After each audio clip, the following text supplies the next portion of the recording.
Bonsoir à toutes et à tous. Merci d'être avec nous, aussi nombreuses et nombreux, pour cette conférence proposée par l'astrophysicienne Sylvie Vauclair, que nous avons le plaisir d'accueillir ce soir à l'Espace Mendès France.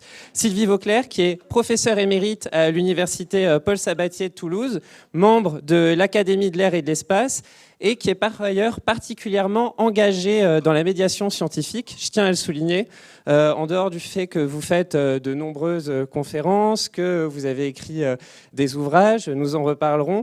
Vous êtes également présidente de la Commission internationale Communicating Astronomy with the Public. Et alors j'ai trouvé ça intéressant.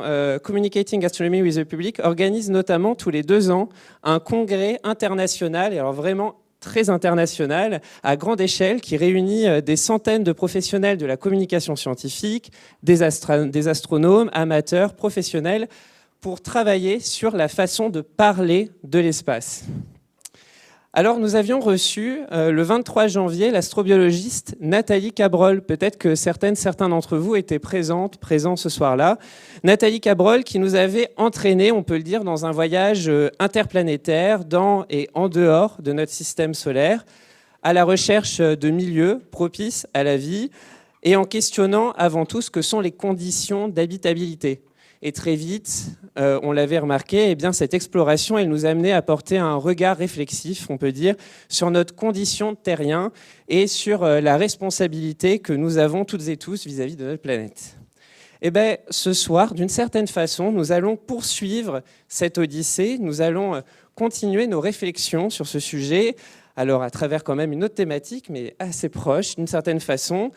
C'est presque une évidence ce que je vais dire aujourd'hui dans nos esprits, je pense, mais il est toujours bon quand même de le rappeler. Nous sommes à la fois un petit grain de poussière à l'échelle de l'univers, alors échelle spatiale, mais aussi échelle temporelle, mais nous sommes conscientes et conscients de cela. Et durant ces 100 dernières années, et peut-être plus particulièrement dans les dernières décennies, avec le développement de nouvelles technologies, eh bien, on a pu mesurer cette réalité, on a pu la visualiser, on a pu la rendre tangible en termes de connaissances scientifiques. Et le titre de la conférence de ce soir me fait penser à cette citation d'Hubert Reeves, « L'univers est une machine à faire de la conscience » dans le livre « Patience dans l'azur ». Alors j'en profite pour vous dire d'ailleurs que à l'Espace Mendès France, nous éditons cette revue, l'Actualité Nouvelle-Aquitaine, et que dans le dernier numéro qui était consacré à l'espace, il y avait justement un article qui parlait de l'ouvrage Patience dans l'azur d'Hubert Reeves et de l'histoire de la parution de cet ouvrage. Voilà, que je vous invite à lire. Et donc, pour revenir à cette citation, il y a cette idée que les particules, elles se sont combinées de maintes et maintes façons jusqu'à ce que nous arrivions à ce moment vertigineux et auquel peut-être on ne pense pas assez souvent, celui d'un être qui conscientise le parcours réalisé jusqu'à lui, sa place dans l'univers et son expérience de cet univers. Alors, Hubert Reeves, grand vulgarisateur, mais également grand astrophysicien, qui a été le directeur de ce que l'on appelait autrefois la thèse de 3e cycle de Sylvie Vauclair.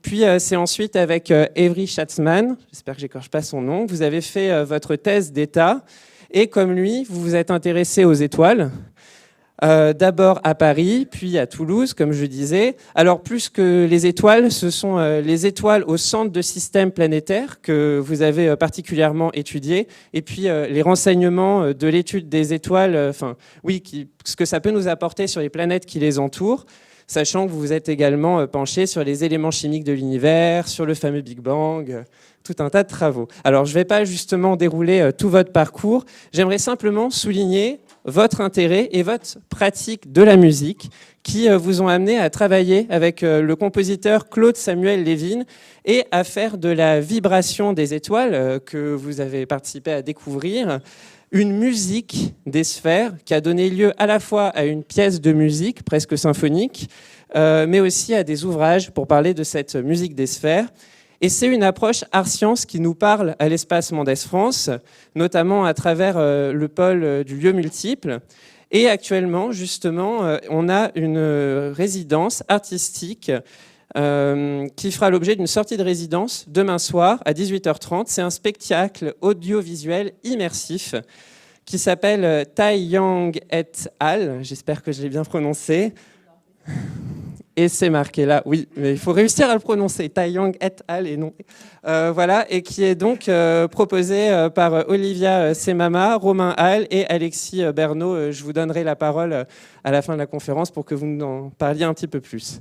Et je vous laisse la parole, Sylvie. Eh bien, merci, Johan. Est-ce que vous m'entendez bien là? Il marche bien? J'ai l'impression. Oui, ça va bien là-bas, ça va bien? Bon. Moins que monsieur. Ben oui, je pense que... Non, c'est pas possible. Moi, je peux parler très fort aussi, mais je crois que le micro est mis plus... Non, franchement. Ah, ben ça fait très grande différence. Hein. C'est le micro. Hein. C'est pas moi, c'est le micro. Bon, ben merci pour cette bien intéressante et réaliste, je dirais, introduction. Donc d'abord, je suis ravi d'être ici. Ravi d'être ici avec vous pour donner une conférence ici à Poitiers, à l'Espace Mendel France. Et ravi aussi d'être ici en lien avec cette résidence d'artistes qui, vous verrez demain, bon, j'ai vu juste un extrait, mais sur le thème aussi de l'univers qui est introduit dans cette œuvre artistique. Alors là, vous voyez peut-être que le titre que j'ai mis là n'est pas tout à fait celui qui était paru dans des articles qui étaient L'univers et nous, mais en fait c'est le même sujet. La nouvelle symphonie des étoiles, en fait j'ai préféré mettre cet article parce que je vais vous parler un petit peu aussi, comme l'a dit Johan, de musique. Et donc c'était bien que ce soit dans le titre, pas seulement L'univers et nous, mais aussi il y a quelque chose de musical dans ce que je vais vous raconter. Mais c'est quand même L'univers et nous, ou bien l'humanité face au cosmos, c'est le même sujet. C'est le même sujet qui a déjà été développé par Johan très très bien. Nous sommes sur cette petite planète qui est la Terre, qui tourne autour d'une étoile ordinaire, le Soleil, dans une galaxie ordinaire, la galaxie, et la Voie lactée. Et il y a des milliards de galaxies dans l'univers. Donc c'est vrai qu'il y a une sorte de bascule de la pensée humaine qui montre bien que l'évolution des connaissances scientifiques, c'est pas seulement pour les scientifiques, mais que ça touche tout le monde. C'est-à-dire qu'on ne peut pas se sentir nous-mêmes sur cette Terre actuellement en sachant qu'on est, depuis très peu de temps, je vais vous le montrer, depuis très peu de temps sur une petite planète qui n'est pas banale, la planète. Elle n'est pas banale parce qu'elle abrite la vie et je ne vais pas développer ça parce que ce n'est pas mon sujet aujourd'hui, mais c'est évident. C'est une planète extraordinaire sur laquelle nous sommes actuellement. Nous connaissons maintenant des planètes, pas très bien encore, mais beaucoup de planètes dans notre système solaire et puis dans d'autres systèmes. Et évidemment, dans d'autres systèmes lointains, nous ne savons pas s'il y a des planètes qui peuvent être accueillantes. Mais en tout cas, dans notre système solaire, la Terre est la seule. Donc, il y a tout ce sujet, évidemment, plus nous nous rendons compte de ce que nous sommes sur cette planète par rapport à l'immensité de l'univers, plus il est évident que cette planète, il faut la protéger. Mais ce n'est pas mon sujet ce soir, mais c'était important que je le dise. Alors, la Nouvelle Symphonie des étoiles, en fait, c'est le titre d'un ouvrage que j'ai écrit. Et ce qui est intéressant, c'est qu'il y a 25 ans, non, il y a plus maintenant que 25 ans, ça doit faire 28, j'avais écrit un livre qui s'appelait La Symphonie des étoiles. Et pourquoi La Symphonie des étoiles? C'est parce que je voulais écrire un livre général sur les connaissances scientifiques, justement avec cet état d'esprit. Nous sommes sur une petite planète dans un univers immense. Et le mot symphonie à l'époque, c'est parce que je suis musicienne aussi, donc ça a été dit. Et j'imaginais, le ciel, ça me faisait un peu penser à une symphonie. Donc c'était, c'était de l'imagination, c'était un petit peu comme un peu artistique de dire une symphonie des étoiles. Donc ça, c'était en 1996. Et 1996, 95, 96 a été un tournant dans l'histoire des connaissances, parce que d'abord a été découverte la première planète autour d'une étoile autre que le Soleil, en 1995, par Michel Mayor et Didier Queloz à l'Observatoire de Haute-Provence aux États-Unis, des collègues suisses, mais qui travaillaient aux États-Unis. On a tellement parlé, en ce moment, on parle tellement des États-Unis et des problèmes qu'il y a aux États-Unis que je fais un lapsus bizarre. Non, pas du tout aux États-Unis, mais en Haute-Provence, en France. En France.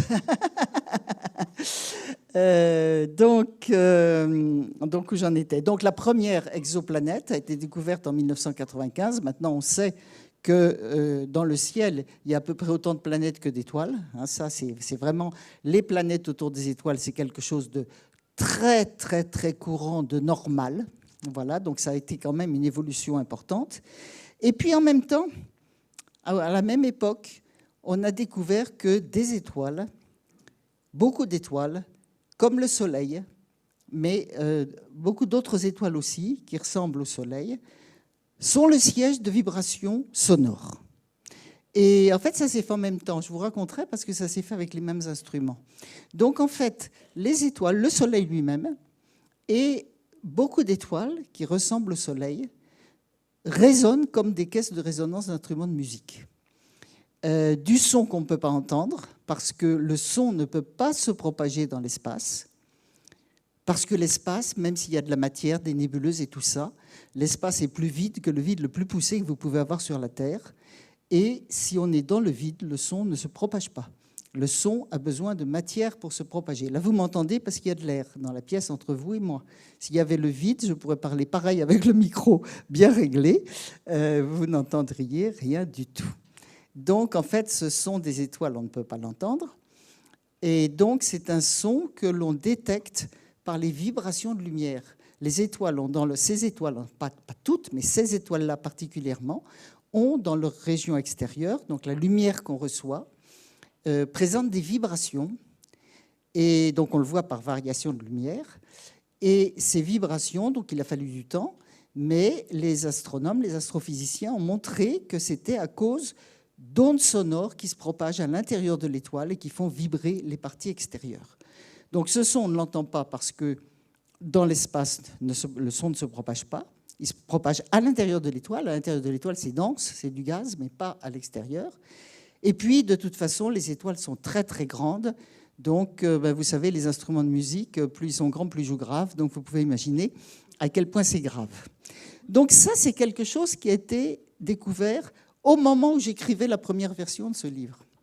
Et donc, pourquoi j'ai écrit la nouvelle symphonie des étoiles? C'est parce que j'ai repris des textes de cet ancien livre. J'ai ajouté beaucoup de textes correspondant à ce qui s'était fait pendant ce quart de siècle, un quart de siècle important, et en particulier, la symphonie des étoiles, qui était juste un symbole, est devenue quelque chose de beaucoup plus concret. Voilà. Donc c'est pour ça que j'ai finalement mis ce titre-là pour cette conférence aujourd'hui. Et voilà, en lien avec le travail artistique. Donc, je vais vous parler, ça c'est pour montrer donc, quelques livres que j'aurai d'ailleurs tout à l'heure. Et juste pour résumer un petit peu ce que je suis en train de vous dire, donc on parle maintenant de la musique des étoiles, mais attention, d'abord, aucun son ne nous vient de l'espace, ça c'est très important. Quand on dit les astronomes écoutent les étoiles, c'est une façon de parler, mais ce n'est pas la réalité. Les étoiles ne font pas de musique, pas plus qu'un violon ne fait de la musique. Ça, c'est pour montrer l'importance de la créativité humaine. Quand on parle d'œuvres musicales avec les étoiles, ce n'est pas les étoiles, évidemment, c'est la palisse que je dis, mais ce n'est pas les étoiles qui font de la musique, c'est l'être humain. C'est la palisse, mais c'est aussi intéressant, je pense, que ce que disait Johan tout à l'heure. C'est l'être humain qui ajoute quelque chose de créatif à partir de ce qu'il observe. Et donc, beaucoup d'étoiles se comportent comme des instruments de musique. Et tout cela se place dans le contexte de grandes découvertes contemporaines. Alors, dans la suite de ma conférence, je vais commencer par vous parler de ces grandes découvertes contemporaines. Pas toutes, évidemment, sinon j'en aurais pour... C'est là que les gardiens qui veulent fermer le site auraient des problèmes, parce qu'on a un temps assez limité, ce qui est normal. Donc, je ne vais pas vous parler de tout, mais d'un certain nombre de découvertes qui me semblent importantes.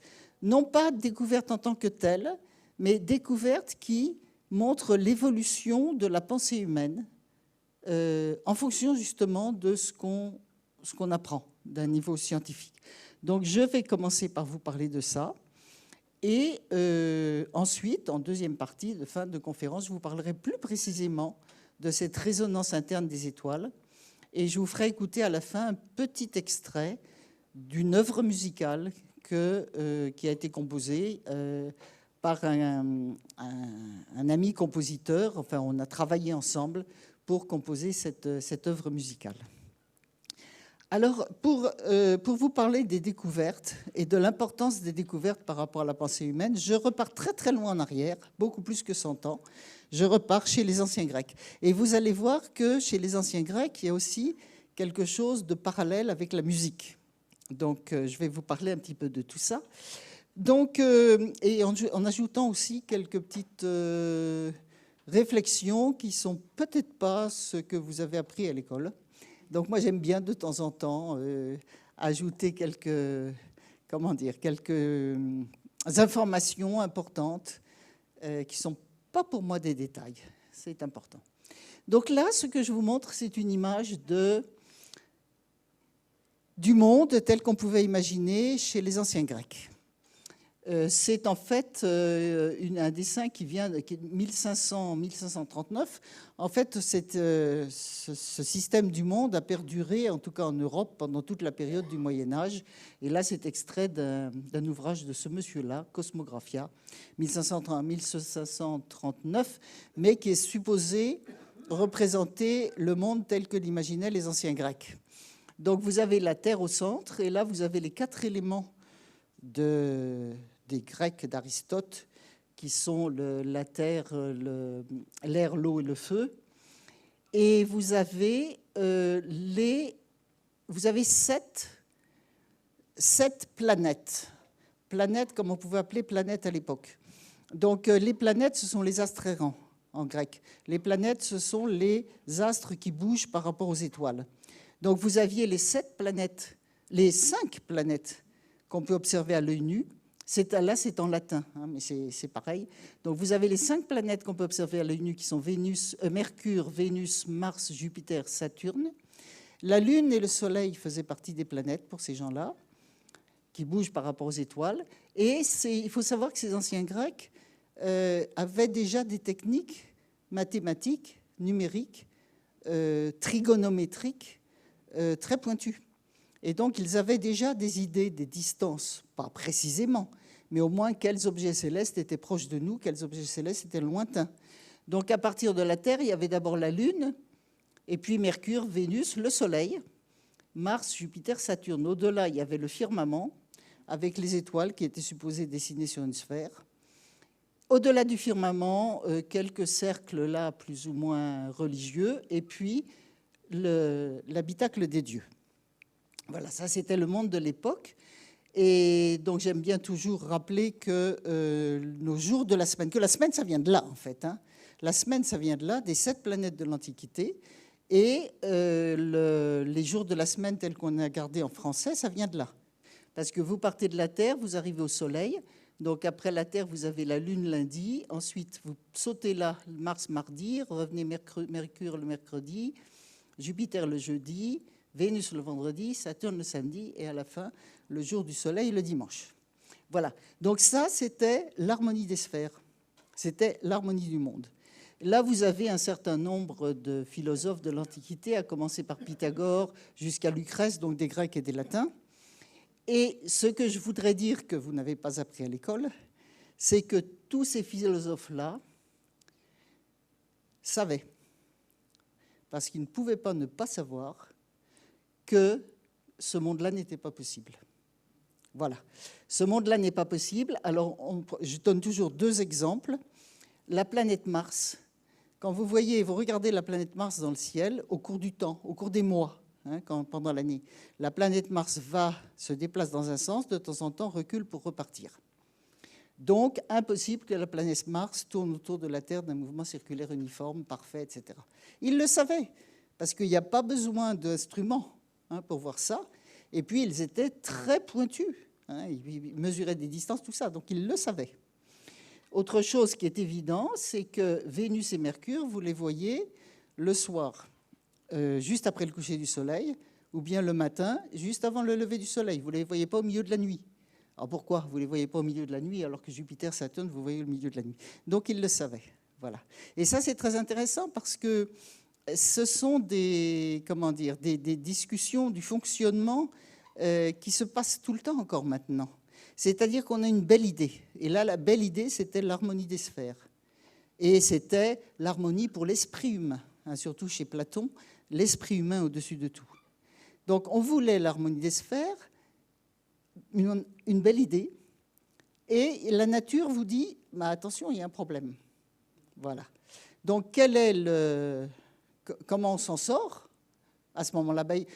Schématiquement, il y a deux solutions. Ou bien on dit, la nature, on s'en moque. Ce n'est pas notre problème, le problème, c'est l'esprit humain. Et donc ça, c'est Platon, Aristote. L'esprit humain au-dessus de tout. Hein, voilà. Surtout Platon et Aristote après aussi. Et vous avez ceux qui disent, il y a un souci, si la nature nous dit ça, c'est qu'il y a un problème.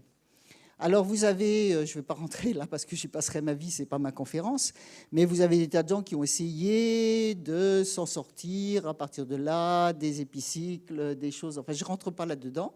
Mais il faut savoir quand même que Philolaos de Crotone, qui vivait à cette époque-là, il avait déjà l'idée que la Terre était une planète qui tournait dans l'espace. Sauf que pour Philolaos, le centre du monde n'était pas le Soleil, c'était un feu central. Et tout tournait autour du feu central, y compris le Soleil et la Terre. Et il y avait une seconde Terre aussi qu'on ne voyait pas. Enfin, c'était un peu compliqué, pas réaliste, mais déjà l'idée de Terre-planète. Et puis Aristarque de Samos, donc, qui avait, lui, l'idée que si la Terre tournait autour du Soleil, comme les planètes, on comprendrait beaucoup mieux le mouvement de la planète Mars. Voilà. Donc, c'est simplement, j'aime bien quand on a des idées trop rigoureuses et trop figées. Les anciens Grecs mettaient la Terre au centre du monde et c'est Copernic qui a tout renversé. Eh bien, Copernic a fait quelque chose qu'Aristarque de Samos avait déjà fait à l'époque des anciens Grecs. Sauf que les esprits n'étaient pas préparés à accepter ça. Voilà, c'est comme ça que les choses fonctionnent. Et il a fallu 18 siècles pour y revenir avec Copernic. Voilà.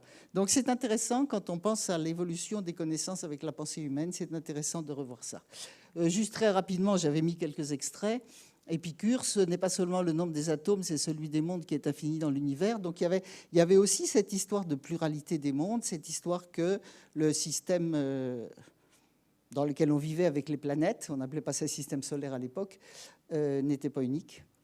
Et aussi, cité par Archimède. D'après ce qui est dit par Aristarque de Samos, le monde serait beaucoup plus grand que nous venons de le dire, car il suppose que les étoiles et le Soleil sont immobiles, que la Terre tourne autour du Soleil comme centre, etc. Et puis là, c'est Lucrèce, nulle part à droite, à gauche, etc. L'univers n'a de limite. Si donc de toutes parts s'étend un libre espace sans limite, et des germes innombrables sont multipliés à l'infini, non, des germes innombrables multipliés à l'infini, voltiges de 1000 façons, etc. C'est impossible de croire que notre globe et notre firmament aient été seuls créés et qu'au-delà, il n'y ait quasi-veté pour la multitude des atomes. Le ciel et la terre, le soleil, la mer, tout ce qui vit, loin d'être unique de leur sorte, existe au contraire en nombre infini. Donc, vous voyez, la restriction de la pensée est venue après, mais chez les anciens Grecs, ils étaient très ouverts. Alors, la musique, c'est qu'à l'époque des pythagoriciens, je dirais, parce que Pythagore, on ne sait pas trop, mais les pythagoriciens, en même temps qu'ils avaient cette idée de planète qui tournait autour de la Terre, ils ont découvert les intervalles musicaux. Alors là, un intervalle musical, alors il y a toute une histoire, toute une légende avec Pythagore, ça c'est des dessins, mais la réalité, c'est que vous avez une corde vibrante avec une extrémité fixe, une extrémité mobile. Vous la faites vibrer. Alors là, on ne parlait pas de quarte et de quinte à l'époque. Je prends la formulation moderne. On n'avait pas de notes non plus de musique comme maintenant. Mais vous supposez que c'est un Do. Ensuite, vous faites bouger cette extrémité et vous prenez que les trois quarts.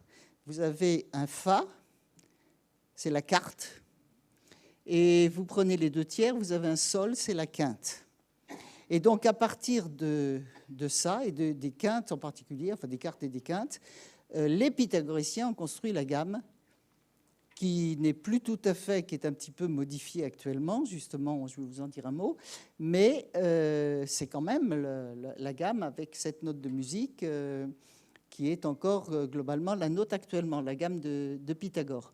Alors, la difficulté, et c'est la ronde des quintes ici, La difficulté, c'est la suivante, et c'est très intéressant d'une manière symbolique. Et moi, j'ai tout, je ne vais pas vous le dire maintenant parce que je n'aurai pas le temps, mais tout un parallèle entre cette impossibilité de fermeture des quintes en musique et puis l'évolution aussi, l'évolution d'une manière générale, l'évolution des connaissances d'une manière générale. Donc vous partez d'un Do, et une quinte, la première quinte, c'est le Sol. Après, Ré, La, Mi, Si. Alors tout ça, ça monte d'octave aussi, évidemment. Fa dièse, Do dièse, Sol dièse, Ré dièse, La dièse, Mi dièse, Si dièse. Et ce Si dièse n'est pas tout à fait à l'octave du Do de départ. Il y a une petite différence, et la petite différence, c'est le comma pythagoricien. Ça ne se reboucle pas. Donc en fait, vous pouvez continuer comme ça, mais ça ne se reboucle pas. Donc c'était toute l'histoire au Moyen-Âge. Quand on faisait de la musique, on n'avait pas de gamme, on n'avait pas de tonalité, pardon, comme on dit maintenant. On avait des modes musicaux, on ne pouvait pas transposer d'un mode à l'autre. Et c'est à l'époque de Jean-Sébastien Bach, à l'époque baroque, où il y a eu une petite tricherie. Et cette petite tricherie, c'est celle qu'on a encore maintenant en musique, en tout cas pour le piano. Pas pour les instruments à cordes, c'est un peu différent. La petite tricherie, c'est de diminuer un tout petit peu, plutôt que de faire des quintes justes, de toutes les diminuer un tout petit peu, de façon imperceptible, de telle manière qu'on retombe après sur le Si dièse qui est identique au Do. Voilà. Et ça, c'est le clavier tempéré. Voilà. Et ce qui permet de faire des transpositions, etc. Donc, c'était la période du Moyen-Âge et ce qu'on en a fait maintenant. Et ça peut aller très loin, en fait, cette discussion-là. Ça montre aussi que la musique ne se limite pas aux mathématiques. La musique a beaucoup de mathématiques, mais ne se limite pas aux mathématiques parce qu'il y a quelque chose, il y a un aspect d'intervention humaine là-dedans. Alors, malgré tout, cette histoire de musique des sphères, c'est-à-dire qu'il y avait 7 notes de musique, 7 planètes, on associait une note de musique à chaque planète. D'ailleurs, suivant les cas, ce n'est pas toujours la même note de musique. Ça a perduré quand même jusqu'à la fin du Moyen-Âge. Et là, c'est un dessin d'un moine, Franquinus Gafurius. C'est une hydre. Là, c'est la Terre, une hydre symbolique. Là, c'est la Terre, là, le firmament. Et vous avez les planètes, toujours les mêmes planètes dans le même ordre. À chaque planète est associée une muse. Alors, il y a 9 muses de cette planète. Donc, il y a la muse du firmament qui est l'Uranie, qui est toujours Uranie, la muse de l'astronomie. Et vous aviez Thalie, qui était la muse de la Terre. Et des modes musicaux, avec des tons et des demi-tons, la gamme. Voilà, donc les planètes étaient organisées comme une gamme. C'était l'harmonie des sphères. Bon. Alors maintenant, je saute complètement, je passe toute cette évolution pour arriver à l'époque actuelle où on est évidemment loin de tout ça, sauf qu'on est quand même, c'est quand même notre histoire, hein, l'histoire de la pensée humaine, et qui revient souvent. Enfin, on entend souvent parler, quand on parle des anciens Grecs, on entend très souvent, très souvent parler d'Aristote, et très souvent aussi de Platon. Beaucoup moins souvent d'autres personnages qui existaient, que je vous ai montré sur l'image avant. Donc je saute maintenant à l'époque contemporaine. Donc je reviens à cette idée que nous sommes sur une petite planète. Et là on la voit, cette petite planète. J'aime bien cette image-là. Je crois qu'il n'y en a pas eu d'autres aussi bien. Cette image-là, alors on a sauté en 2013. C'est la mission Cassini, une mission spatiale qui est allée étudier Saturne et des satellites de Saturne, en particulier Titan. Un satellite de Saturne sur lequel il pouvait y avoir, on imaginait, une atmosphère peut-être semblable à l'atmosphère primitive de la Terre. Donc il y a eu plein d'études, voilà. Et puis quand Cassini a terminé son travail, son existence, les astronomes l'ont fait tomber dans la planète. Elle a fini sa vie dans la planète, la sonde spatiale. Mais là, vous avez une image prise par une caméra sur la sonde spatiale Cassini, à une époque où elle était encore autour de Saturne. Et ce que vous voyez là, c'est Saturne. Saturne est noir parce que, en fait, vous avez une éclipse. Le Soleil est derrière. Donc la planète, on voit ici qu'il y a il y a l'atmosphère de Saturne là qui montre bien la diffusion de la lumière du Soleil. Donc le Soleil est derrière, le Soleil éclaire les anneaux de Saturne, donc les anneaux principaux. Il y a aussi un anneau ici, il y a quelques étoiles, et ça c'est la Terre. Donc ça, au bout de la flèche, c'est la Terre vue de Saturne. Voilà, je crois qu'on n'a pas fait mieux. La Terre vue de Saturne, comme nous, on voit Saturne dans notre ciel à nous. Et là, ça montre bien cette bascule. Hein, depuis le moment qu'on pensait qu'on pensait la Terre au centre du monde, la voilà la Terre. La voilà la Terre dans l'espace. Alors que je vais vous montrer maintenant, pour aller parler, je vous ai dit, de découvertes scientifiques contemporaines, mais choisies. Hein, je ne parle pas de tout, loin de là. Juste deux instruments spatiaux importants. Et je vais vous aussi montrer une petite image pour vous montrer pourquoi c'est important d'aller dans l'espace pour observer le ciel. Aller dans l'espace, ça fait 75 ans. Hein. Enfin, 1950 et quelques, les débuts du spatial. C'est pas très long. Hein. Vous allez voir l'histoire de l'univers rapidement. Ça fait très peu de temps. C'est extraordinaire de vivre à l'époque à laquelle on vit là. Hein, cette époque à laquelle on vit, où pour la première fois on est allé dans l'espace, donc c'est-à-dire des êtres vivants sur la Terre ont quitté la Terre, ou soit par robots interposés, soit eux-mêmes. Et puis on peut envoyer des instruments dans l'espace qui peuvent observer le ciel depuis un endroit au-delà de l'atmosphère terrestre. Et puis donc ces découvertes depuis une centaine d'années ont été absolument fabuleuse, justement, remise en cause complète de ce que nous sommes, l'humanité, ici sur la Terre. Alors ça, c'est le télescope spatial Hubble. Le télescope spatial Hubble est à peu près 450 km au-dessus du sol. C'est pas beaucoup. C'est pas beaucoup. Hein. C'est 450 km sur la Terre, là, c'est rien. Mais c'est dans la direction verticale. Et 450 km au-dessus du sol, ça veut dire c'est déjà au-delà, à peu près au-delà de l'atmosphère terrestre. Et vous allez voir, c'est important parce que l'atmosphère terrestre est fondamentale pour nous. Il n'y aurait pas l'atmosphère terrestre, on ne pourrait pas vivre ici. Parce que justement, l'atmosphère terrestre arrête la plupart des rayonnements qui viennent de l'espace, qui n'auraient pas permis à la vie de se constituer et d'évoluer. Donc c'est très important, mais quand on veut étudier le ciel, quand on veut comprendre l'espace, l'univers, c'est gênant. Donc c'est bien de pouvoir aller au-delà. Alors ce télescope spatial Hubble, qui est donc été dans l'espace le 24 avril 1990, je ne sais plus combien il pouvait...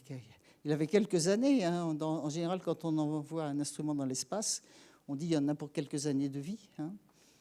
Il travaille toujours, même s'il y a le James Webb, il travaille toujours. Hein. C'était en 1990. Et c'était un instrument assez exceptionnel. Donc voilà, c'est ça le télescope spatial Hubble. Un télescope, vous savez, c'est essentiellement un miroir parabolique, donc qui est là, le miroir parabolique, qui reçoit le rayonnement qui vient de l'espace.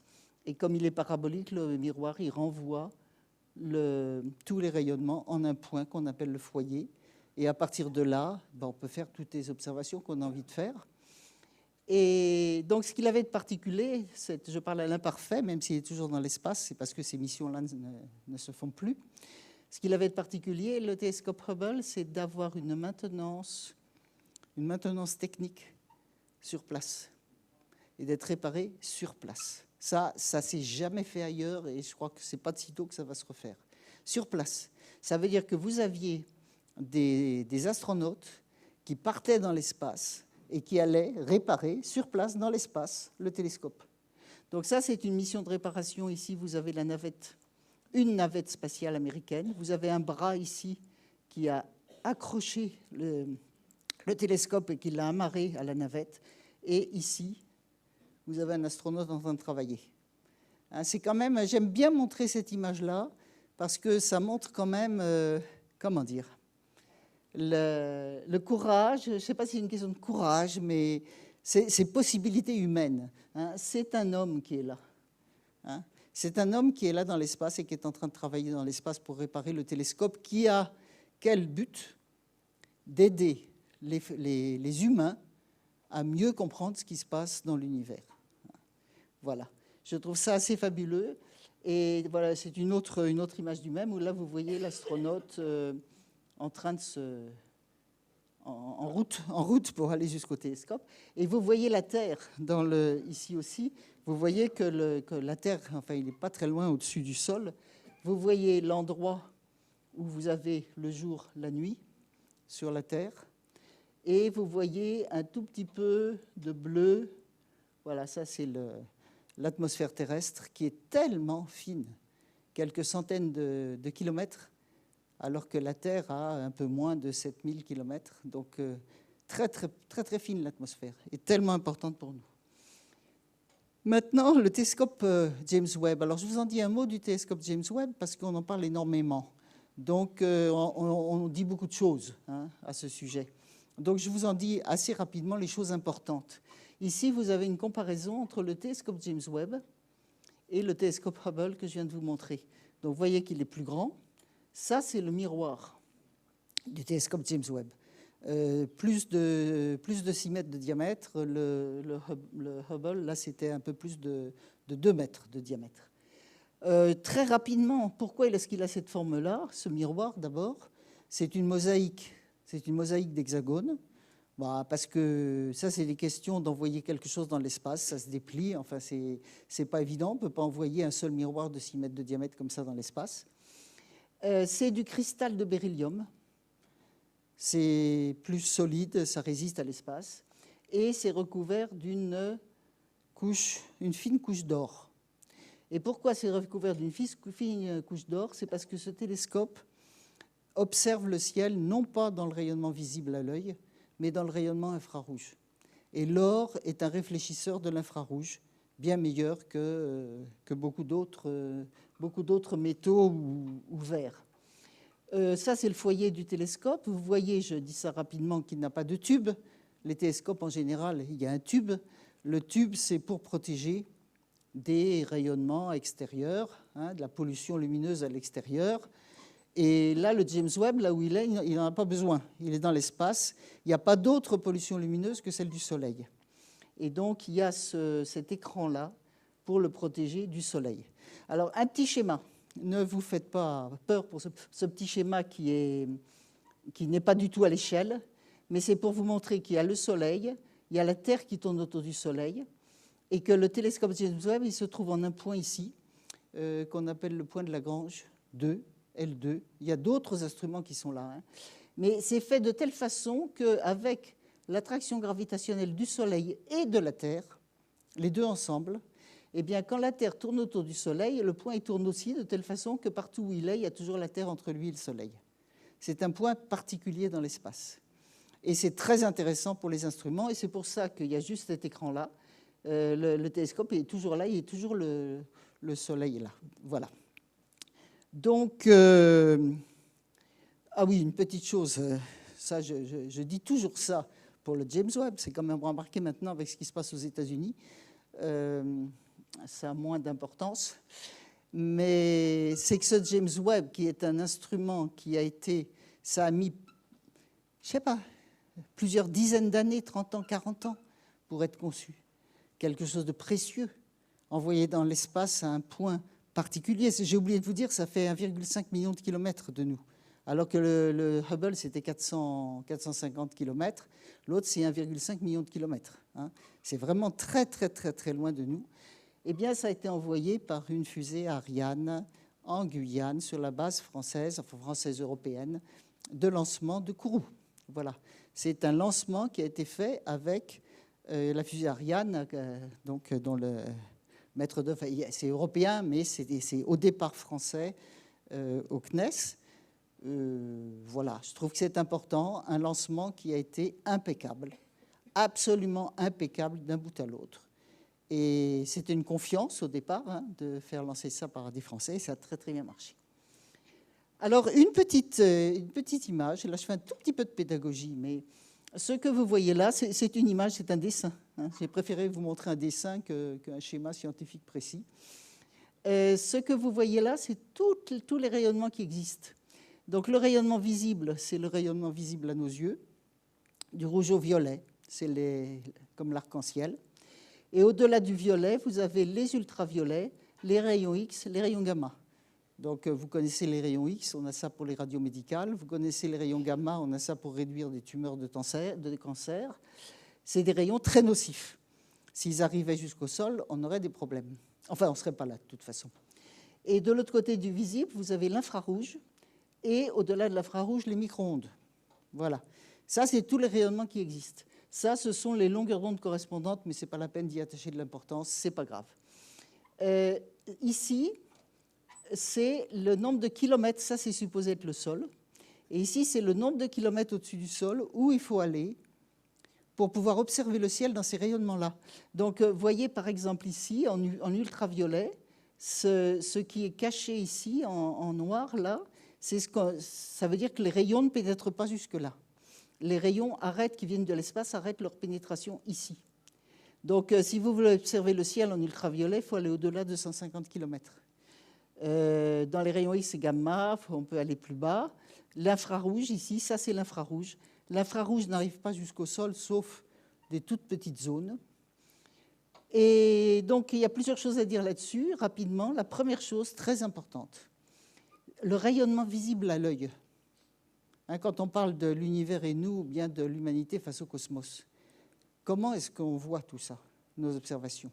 Donc d'abord, c'était l'œil. Maintenant, on a des instruments dans toutes les... J'ai envie de dire un peu des prothèses, des sortes de prothèses pour pallier au fait que nos sens sont limités. Mais avec nos sens, notre vue ne détecte que ces rayonnements-là. Vous voyez comme c'est peu de choses par rapport à tous les rayonnements qui existent. La lumière invisible à nos yeux. Et voyez que ce peu de choses, c'est justement ce que l'atmosphère terrestre laisse passer jusqu'au sol. Alors, vous pouvez réfléchir à ça, parce que moi, je trouve ça assez extraordinaire. Ça veut dire que... Oh, pardon. Ça veut dire que nous avons des yeux qui sont faits pour voir le ciel. Nous avons des yeux qui sont ajustés dans des rayonnements qui sont justement ceux que l'atmosphère terrestre laisse passer.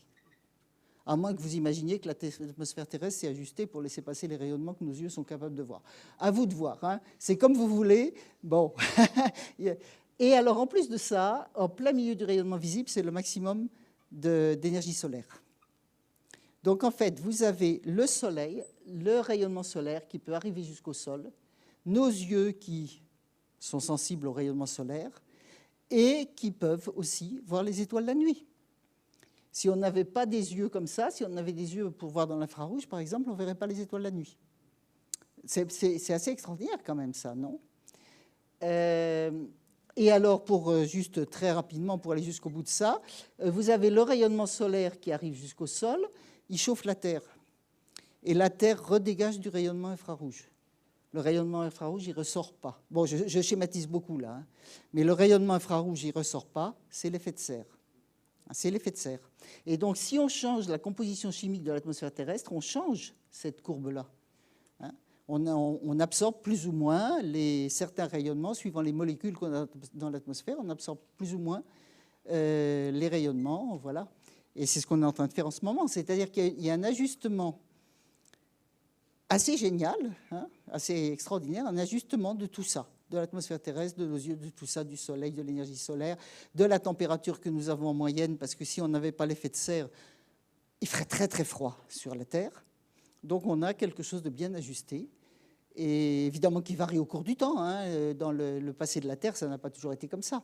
Mais là, en ce moment, c'est en train de varier énormément à cause de l'industrialisation et tout ça, pas seulement. Donc voilà. Voilà l'ajustement de l'atmosphère. Alors, une dernière chose, après, je ne vous montrerai plus de schéma. C'est pour avoir l'idée, c'est une idée qu'on a quand même... Attendez, je vais m'asseoir parce que je fatigue un peu. Oups. Ah ben voilà, voilà, c'est pour avoir une idée de...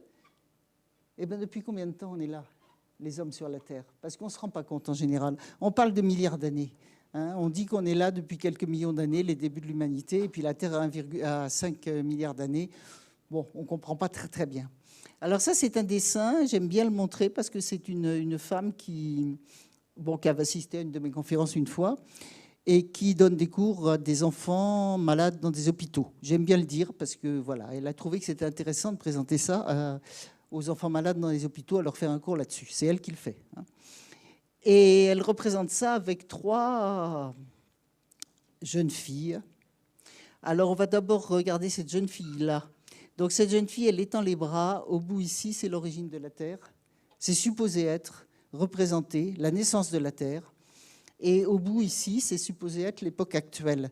Donc ça veut dire que cette distance-là, entre l'index ici à sa gauche et l'index ici à sa droite, ça représente l'évolution de la Terre depuis sa naissance jusqu'à maintenant. Donc sur ce schéma-là, si vous voulez porter, ça fait à peu près un peu moins de 4,6 milliards d'années. Si vous voulez porter là-dessus, à quel endroit, à quelle époque a commencé la vie sur la Terre d'après ce qu'on sait actuellement? Eh bien, c'est 3,8 milliards d'années, c'est-à-dire que vous partez là et c'est au niveau du coude, le début de la vie. Si vous voulez savoir à quelle époque étaient les dinosaures, et les dinosaures, c'était en même temps que les premiers mammifères à peu près. Ça a été assez long, hein. C'est schématique ce que j'ai écrit, ça, et c'est approximatif, mais ça donne une bonne idée. Les dinosaures et les mammifères, vous partez de là, vous décrivez tout ça, jusqu'au poignet de la jeune fille. Et les débuts de l'humanité, les premiers hominidés qui ont marché sur 2 jambes, eh bien, vous partez de là, vous faites tout ça, et vous arrivez où? La petite partie blanche au bout de l'ongle de l'index droit. C'est la petite partie blanche au bout de l'ongle de l'index droit qui est l'humanité depuis qu'elle existe sur la Terre. Voilà. Je ne vais pas vous en dire beaucoup plus, mais je pense que ça fait réfléchir. Parce que les êtres humains pensent qu'ils sont là depuis le début et que la Terre est là pour eux. Ce n'est pas tout à fait dans ce sens-là que ça se passe. Alors pourquoi il y a 2 autres jeunes filles? C'est parce que quand la Terre est née, l'univers avait déjà 2 fois cet âge-là. Donc ça, c'est une des découvertes très importantes depuis une centaine d'années, que l'univers, c'est-à-dire ce qu'on observe dans l'espace, n'a pas toujours existé, qu'il évolue, il est en expansion. Et parler de ça en grand détail, c'est une conférence à soi tout seul, donc je ne vais pas vous parler de ça, enfin je vais vous en parler un petit peu, mais pas en grand détail. Et donc, l'univers avait déjà 2 fois cet âge-là quand la Terre est née. Et ça, c'est une coïncidence que je trouve assez amusante. Je n'y attache pas plus d'importance que ça, mais assez amusante. D'après les datations qu'on a maintenant de l'univers, l'âge de l'univers, 13,8 milliards d'années. 13,8, vous divisez en 3, ça fait 4,6. 4,6, c'est l'âge de la Terre. Et donc, 2 fois 4,6, c'est la durée de vie de l'univers avant la naissance de la Terre. C'est un facteur 3. Voilà, c'est pour ça qu'il y a 3 jeunes filles. Voilà. Donc, je crois qu'il faut avoir ça en tête à partir des découvertes contemporaines. Alors, attends, je vais regarder l'heure parce que... oui, bon, encore un petit peu. Parce qu'il faut quand même que je vous parle de la musique après. Donc cette image-là est une des images, je pense que c'est le James Webb, mais le Hubble avait fait des images du même genre. Ça, c'est une image du ciel. Alors vous pensez que quand vous regardez le ciel, vous voyez des étoiles. Entre les étoiles, quelquefois, on voit d'autres étoiles à condition d'être en montagne ou dans le désert, de ne pas avoir trop de pollution lumineuse. En général, vous voyez que les étoiles les plus brillantes hein, dans les villes et les banlieues. Vous regardez entre les étoiles, vous regardez encore entre les étoiles, vous regardez encore entre les étoiles, et vous regardez de plus en plus loin, de plus en plus loin. Et pour ça, le fait d'être dans l'espace avec un télescope spatial, bon, d'une part, ça permet de voir les rayonnements qui n'arrivent pas jusque sur la Terre, mais d'autre part, ça ne scintille pas dans l'espace. Là, sur Terre, vous voyez que les étoiles scintillent, ce n'est pas parce que les étoiles bougent, c'est parce qu'elles ont... Je parlerai tout à l'heure de vibration des étoiles, mais ça n'a rien à voir. Les étoiles scintillent, en fait, c'est parce que le rayonnement qui vient des étoiles traverse l'atmosphère et que l'atmosphère bouge beaucoup, il y a des mouvements, donc on voit le rayonnement des étoiles qui scintille. Donc c'est joli, mais c'est ennuyeux quand on veut faire des observations de longue durée, parce que ça bouge. Donc quand on est dans l'espace, ça ne bouge pas, il n'y a pas d'atmosphère. Donc on peut faire des pauses de très longue durée. Et c'est en faisant des pauses de très longue durée qu'on obtient des images comme celle-là. Alors là, ce que vous voyez, voilà, ça ici, c'est une étoile. une étoile certainement proche de nous. Il y en a une autre ici. On les reconnaît parce qu'elles ont voilà, aigrette. C'est à défaut d'optique du télescope. Il y a toujours ça pour l'étoile qui nous arrive, un rayonnement qui nous arrive de façon quasiment ponctuelle. Tout le reste, tout ce que vous voyez, bon, ben là, vous reconnaissez bien qu'il y a une galaxie. Là, il y a une galaxie. Là aussi, ici. Des galaxies, c'est-à-dire des centaines de milliards d'étoiles. Eh bien, tout ce que vous voyez, la plus petite tache minuscule que vous voyez là, c'est aussi une galaxie. Donc, en fait, ce que vous voyez là, ce ne sont que des galaxies, sauf petite exception, que des galaxies. Et ça vous montre qu'avec les instruments spatiaux, plus on observe loin, plus on observe longtemps le ciel, hein, plus on voit des galaxies. Et ça, bon, il y a beaucoup de... Si vous avez des questions après, je pourrais vous parler de ça. Ça pose problème par rapport aux théories où on pensait comprendre comment les galaxies se forment. En fait, plus on voit loin dans le passé, plus on va loin dans l'espace, on voit toujours des galaxies, il en existe. Alors, je vous dis dans le passé parce qu'il faut bien avoir conscience d'une chose, c'est que quand vous regardez quelque chose, tout ce que vous regardez, n'importe quoi, vous ne voyez jamais ce que vous regardez comme c'est à l'instant où vous le regardez. Voilà, ça c'est fondamental, parce que quand on observe quelque chose, la lumière est partie de l'objet qu'on observe, à voyager dans l'espace pour arriver jusqu'à nous, ça prend du temps. C'est extrêmement rapide, mais ça prend du temps. Quand c'est la Lune, ça prend 1 seconde. Quand c'est le Soleil, 8 minutes. Les étoiles, c'est quelques années, jusque beaucoup plus. Les galaxies, ça peut être quelques millions, quelques milliards d'années. Donc en fait, je ne vais pas insister longtemps, mais ce que vous voyez là, vous voyez des galaxies qui sont à des distances très différentes de nous. Vous en voyez sur la même image, vous en voyez qui sont proches, vous en voyez qui sont très loin. Mais celles qui sont très loin, vous le voyez beaucoup plus lointain dans le passé. Donc non seulement vous voyez là des galaxies à des distances différentes de nous, mais en plus à des époques différentes. Très important. Quand vous regardez quelque chose comme ça, vous avez une mémoire visible de l'univers. Et vous imaginez l'intérêt. Vous observez directement le passé. Donc, bon, quand on veut comprendre et avoir confiance dans ce qu'on fait comme recherche, en fait, il y a vraiment un appui important dans le fait qu'on voit directement le passé. Alors, dans ces galaxies, là je vais aller vite maintenant, dans ces galaxies, il y a, comme dans la nôtre, il y a des étoiles et il y a ce qu'on appelle des nébuleuses. Donc les nébuleuses, c'est des nuages de gaz qui sont dispersés, qui ne sont pas sous forme d'étoiles. Alors comme je vous disais tout à l'heure, on voit ces nébuleuses parce que c'est très grand. Mais en réalité, même à l'intérieur d'une nébuleuse, c'est plus vide que le vide le plus poussé qu'on peut avoir sur Terre, comme je vous disais tout à l'heure. Il faut avoir une idée des circonstances qui sont vraiment très, très différentes, parce que je vais revenir au son après. Donc ça, c'est la nébuleuse d'Orion. Nébuleuse d'Orion qui est visible avec des jumelles. Facile à voir dans la constellation d'Orion, quand on a un beau ciel. C'est un endroit où se forment des nouvelles étoiles tout le temps. En permanence, il se forme des étoiles là-dedans. Et donc, j'en arrive un petit peu à... Je reviens à cette période plus contemporaine. C'est que maintenant, depuis une vingtaine d'années, c'est tout nouveau. Vous vous rendez compte, une vingtaine d'années, quand je vous ai montré les 3 jeunes filles, là, vous vous rendez compte quand même, là, il y a eu l'humanité comme elle est là depuis très peu de temps et la période technologique. La période technologique, c'est maintenant. On est en train de vivre cette période technologique. Il y a quand même quelque chose de... Alors, pour le bien et pour le mal, hein, parce que, bon, je ne vais pas rentrer là-dedans. Donc, depuis une vingtaine d'années, on a compris que des étoiles se forment, ça on le savait avant. Il y a en permanence des étoiles qui se forment là-dedans, un nuage de gaz qui se condense à certains endroits parce qu'il y a une onde de choc, parce qu'il y a une autre étoile qui a explosé. Il y a toutes sortes de raisons possibles pour que de la matière se condense. Si la matière se condense suffisamment, elle ne peut plus revenir en arrière parce qu'elle est retenue par son propre poids. Et c'est comme ça que se forment les étoiles, dans ces types de nébuleuses. Mais alors, ce qu'on a compris depuis ça, on le savait depuis un siècle, mais ce qu'on a compris récemment, c'est que dans la mesure où tout ça tourne, quand vous avez une masse de gaz qui se condense, ça ne fait pas une sphère, ça fait un disque avec un renflement au centre. Ça, c'est parce que ça tourne. Donc, vous avez un disque, un renflement au centre. Qu'est-ce que ça va devenir? Le renflement au centre, il devient une étoile, et le disque, il devient un système planétaire. Voilà. Donc ça fait partie des observations actuelles.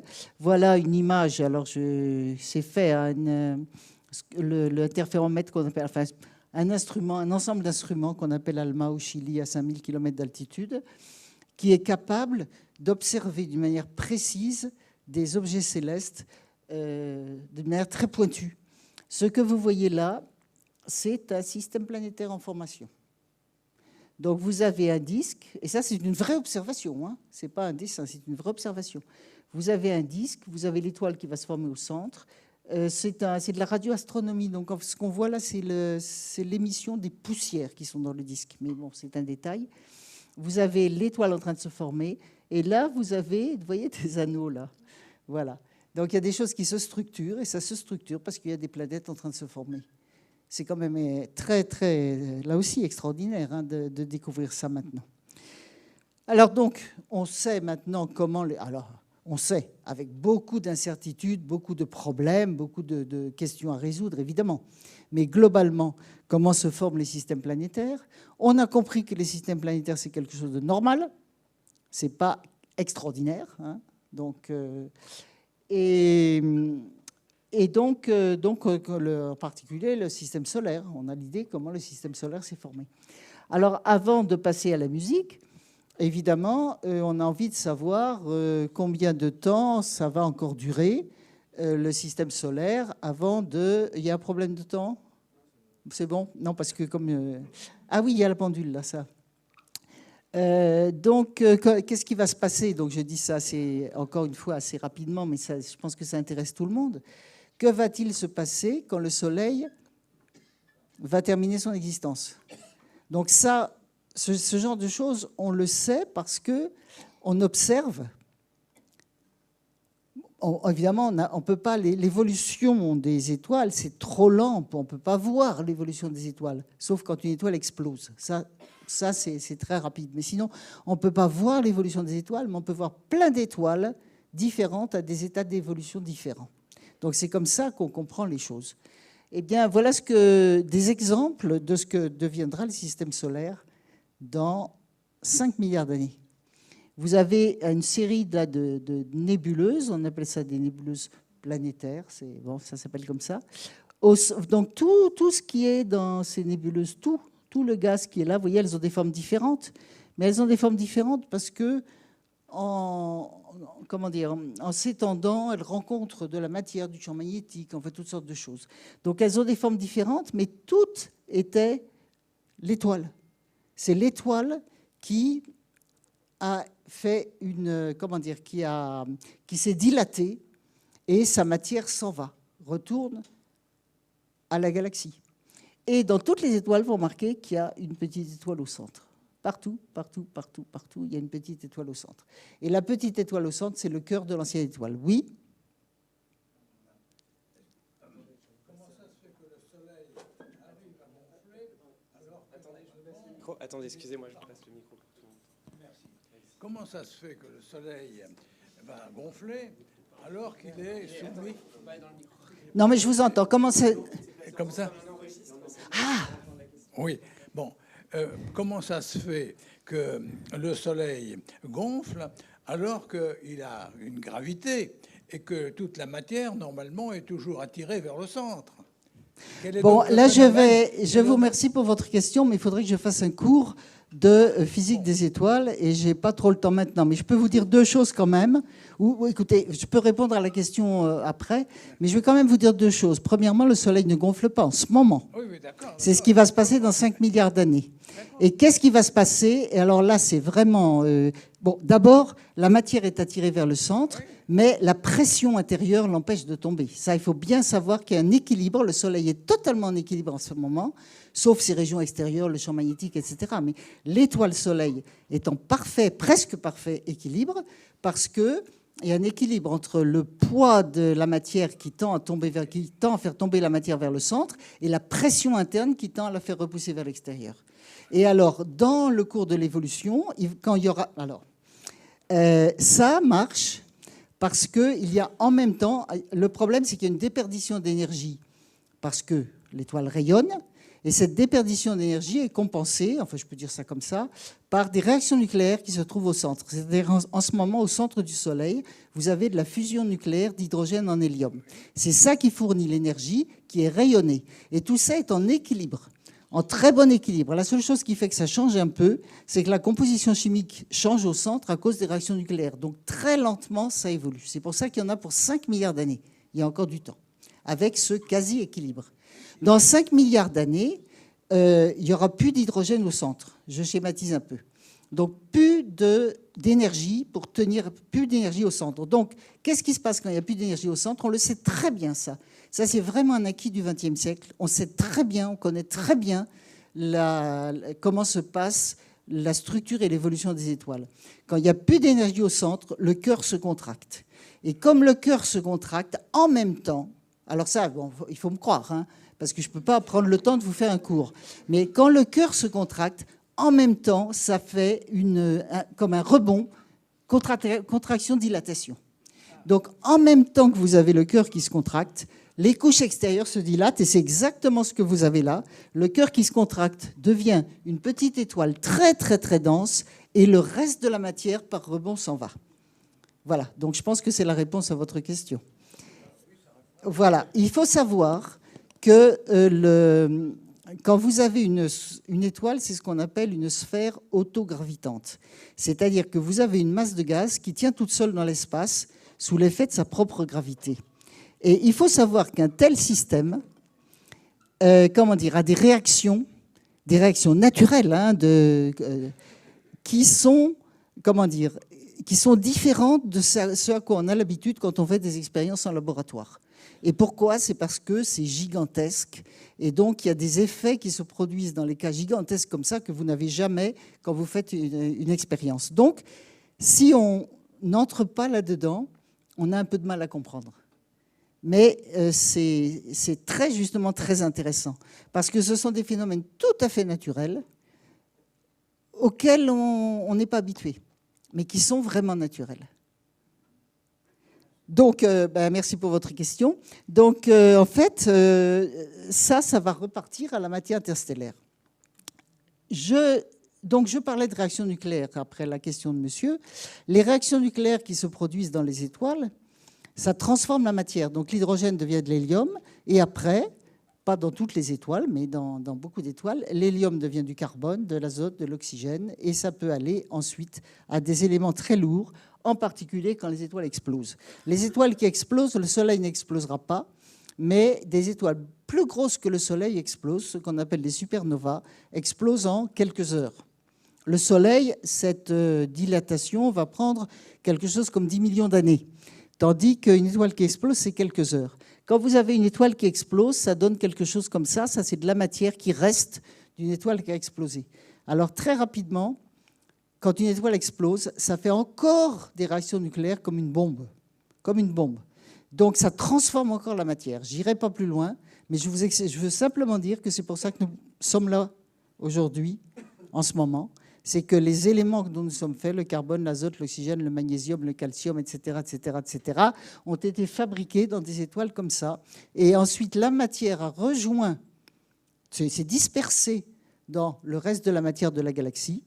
Et le Soleil, pas tout seul, d'autres étoiles se sont formées, le Soleil et le système solaire se sont formés à partir de matière qui avait déjà ces éléments-là. Et ces éléments-là, dont nous avons besoin pour vivre, qui sont en nous, ces éléments-là, ce n'est pas depuis la naissance du système solaire qu'ils ont été faits. Il se change des choses dans le Soleil, mais pour l'instant, c'est l'intérieur du Soleil. Ça ne nous concerne pas. Les éléments que nous avons là, en ce moment, viennent d'autres étoiles qui ont existé avant la naissance du système solaire. Voilà.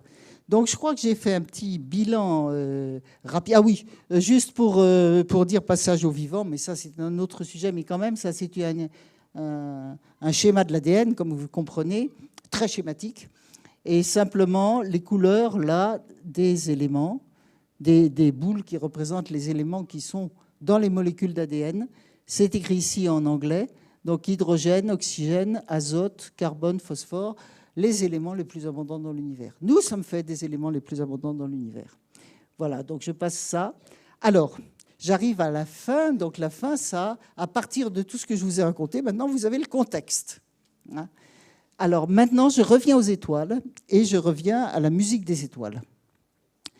Les étoiles sont, mais ça, comme je vous l'ai déjà dit, comme des caisses de résonance d'instruments de musique. Donc dans le Soleil, par exemple, vous avez l'énergie qui est produite au centre du Soleil qui, à l'intérieur du Soleil, se propage pour arriver jusqu'aux régions superficielles et ensuite rayonner. C'est notre énergie solaire. Au centre, c'est de l'énergie nucléaire. Et elle perd une grande partie de sa puissance là pour arriver dans le domaine visible à l'œil. Hein. L'énergie nucléaire, le rayonnement qui vient de réactions nucléaires, c'est des rayonnements X-gamma. Hein. Donc il faut que ça perde un peu l'énergie dans le Soleil pour devenir ensuite l'énergie solaire qui est la nôtre. Cela se fait sur les... Alors ça a demandé beaucoup d'études, mais on en est sûr, ça. Je vous ai dit, le Soleil a 700 000 km de rayon. Les 2 premiers tiers, le rayonnement se propage comme ça directement. Et le tiers supérieur, c'est-à-dire le plus proche de la surface, il y a ce qu'on appelle de la convection. Donc la convection, vous savez, c'est comme les convecteurs, hein, les méthodes de chauffage qu'on appelle les convecteurs, ça fait des mouvements de gaz. Donc en fait, dans la région supérieure du Soleil, il y a des mouvements de matière. Un peu comme de l'eau qui bout, sauf que ce n'est pas de l'eau, mais des mouvements de la matière qui monte et qui redescend. Et quand vous avez des mouvements de matière comme ça, comme quand vous avez de l'eau qui bout, eh bien ça fait du bruit. Voilà. Et ces mouvements de matière que vous avez dans les régions extérieures du Soleil, ça fait du bruit. Du bruit, ça veut dire que ça crée des ondes sonores. Ces ondes sonores se propagent à l'intérieur du Soleil et il se passe là la même chose que dans les caisses de résonance d'instruments de musique. Toutes ces ondes sonores, il y en a qui sont amplifiées et d'autres qui se détruisent mutuellement, suivant leur trajectoire, etc. Donc vous avez des harmoniques qui sont visibles et le reste non. Donc ces ondes sonores qui deviennent des harmoniques, c'est quelque chose de caractéristique de l'étoile, de caractéristique de la taille de l'étoile, de caractéristique de sa composition chimique, de caractéristiques de sa température, sa pression à l'intérieur, etc., etc. Et c'est chaque étoile, toutes les étoiles sont différentes les unes des autres, donc chaque étoile a sa signature sonore particulière. Alors ce son ne sort pas de l'étoile, parce qu'à l'extérieur de l'étoile, c'est vide, mais se réfléchit. Les ondes sonores, ça c'est les ondes sonores à l'intérieur de l'étoile, se réfléchissent, et là où ça se réfléchit, ça fait vibrer un peu les régions extérieures des étoiles. Et cette vibration crée une vibration lumineuse aussi. Ça change la lumière un peu. Et ce sont ces vibrations lumineuses qu'on observe. Donc c'est à partir de l'étude de la lumière des étoiles et des vibrations lumineuses des étoiles qu'on en déduit qu'il y a les ondes sonores à l'intérieur. Et ce n'est pas une petite déduction comme ça. Il a fallu peut-être une vingtaine d'années de travaux d'astronomes pour arriver à cette conclusion et avoir la preuve que c'était bien ça. Alors, si on... Attendez, c'est là que je ne vais pas pouvoir, ça ne fait rien. Si ? Non, je voulais simplement... La vidéo, c'est ça ? Non, mais ce n'est pas une vidéo vraiment, non, C'était pour faire... Bon, ça ne fait rien. C'était pour montrer comment ça vibrait. Ça, je vous l'ai déjà raconté, donc je passe. Ça, ce sont les observatoires. Alors, oui... Donc, détecter ces petites vibrations d'étoiles, c'est fin comme effet. Mais ça peut être fait avec les mêmes instruments qui permettent de détecter des planètes qui tournent autour des étoiles. Donc, si vous avez des questions, je vous expliquerai ça un petit peu plus. Donc, à l'Observatoire de Haute-Provence, au Chili, vous avez des instruments pour observer ça, des instruments dans l'espace. Rapidement, je reviens aux intervalles musicaux de l'époque de Pythagore. Mais au lieu de diminuer la longueur de la corde, je vais faire autrement. Je pars de la vibration fondamentale. Au lieu de diminuer la longueur de la corde, je pince au milieu. Si je pince au milieu, j'ai 2 vibrations. C'est la première harmonique. Si vous partez d'un Do, la première harmonique, c'est le Do à l'octave supérieure. Deuxième harmonique, quand vous pincez 2 fois, là, vous obtenez la quinte, le Sol. Vous pincez 3 fois, vous obtenez le Do encore à l'octave. Vous pincez 4 fois, vous obtenez la tierce. Et j'arrête là. Ça, c'est en fait les harmoniques linéaires, les harmoniques d'une corde. Et la musique occidentale est basée, fondée sur une gamme qui est elle-même fondée sur les harmoniques linéaires, les harmoniques des cordes vibrantes. Si vous avez une timbale d'orchestre, c'est pas comme ça les harmoniques. Une timbale d'orchestre, vous avez des harmoniques qui ressemblent à ce qu'on montre ici. Ça, ce sont des courbes qui ne vibrent pas. Donc vous avez une timbale d'orchestre, vous avez un petit marteau qui fait vibrer la membrane, et avant vous avez mis sur la membrane une poudre noire. Vous faites vibrer, ça saute là où la membrane vibre, et ça vient s'accumuler là où ça ne vibre pas. Et là, vous avez une matérialisation de ce qu'on appelle les harmoniques de surface. On appelle ça les figures de Chladni. Et là, vous avez les harmoniques sphériques. Donc, je ne vais pas rentrer dans les détails parce que le temps passe, mais les harmoniques sphériques, ce sont les harmoniques de vibration des sphères.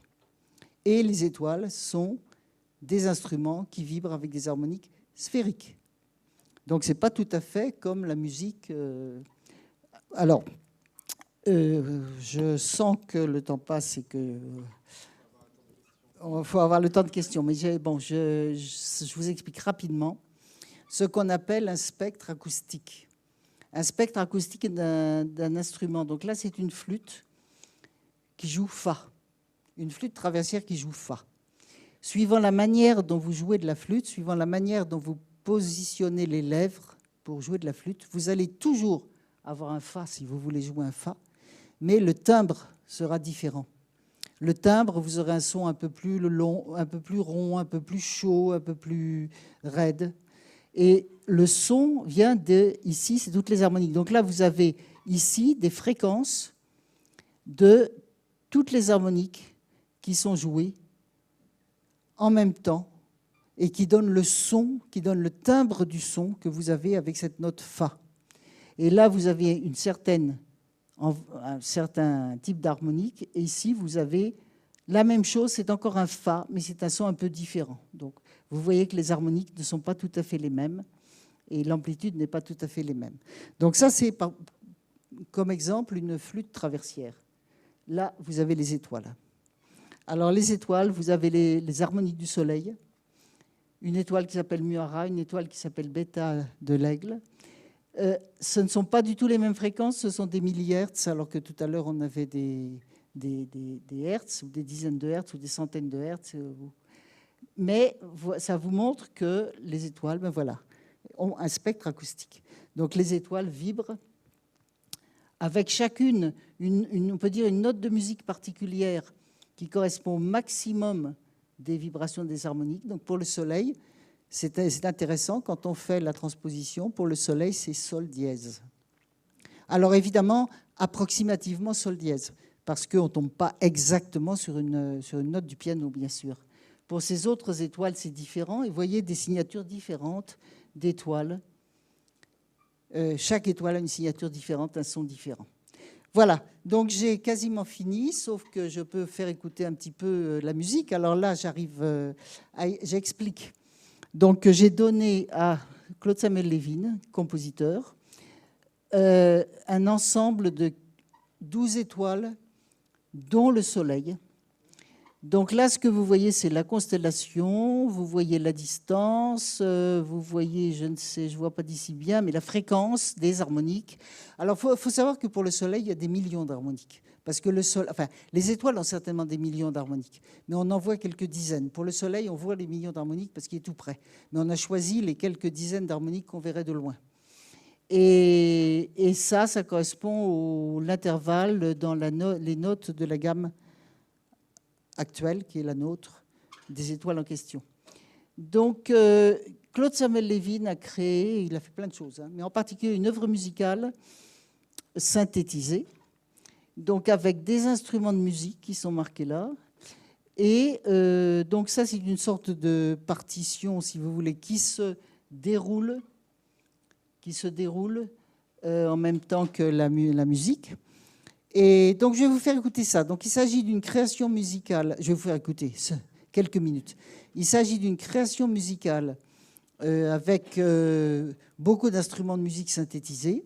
Alors, petite histoire quand même, je veux le dire, que ça a été joué une fois devant un musicien, directeur d'école de musique, qui a demandé à Claude Samuel Lévin de transposer, pas de transcrire pour des vrais instruments. Donc, ça a aussi été joué par un vrai orchestre, mais les étoiles, évidemment, les étoiles, on ne peut pas les jouer avec un instrument, sauf... bon, je n'ai pas le temps de parler de ça en détail. Donc, les étoiles étaient synthétisées. Donc, ce que je vais faire maintenant, comme on arrive à la fin, je vais juste vous faire écouter une partie de cette musique. Alors ça, c'est... Voilà. Donc, je ne sais pas comment... Là, alors là, comment je fais avec ça? Attends, avec ça, non. Hein? Voilà.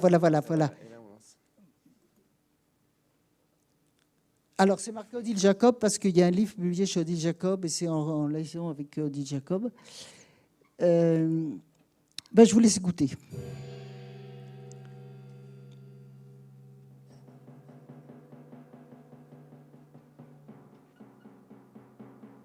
Il faut quand même comprendre que les étoiles, dans la mesure où les étoiles, ce n'est pas précisément des tons ou demi-tons, ça donne cet air un petit peu étrange.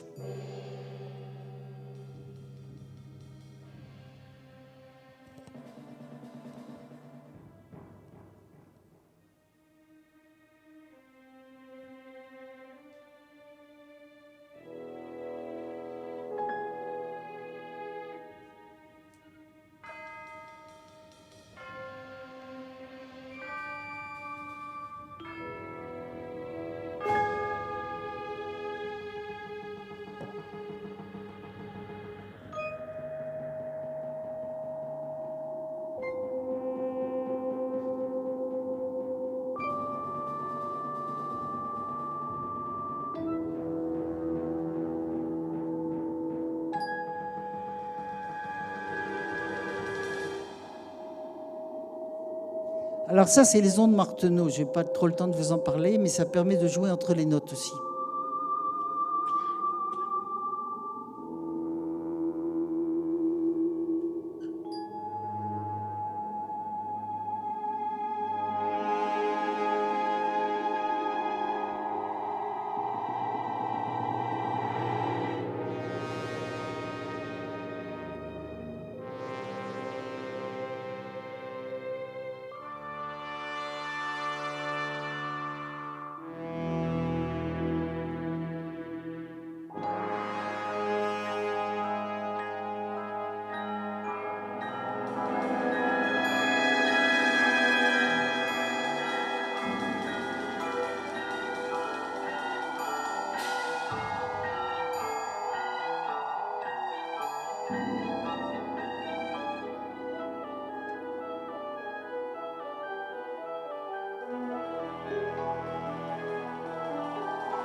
Est-ce qu'on arrête là?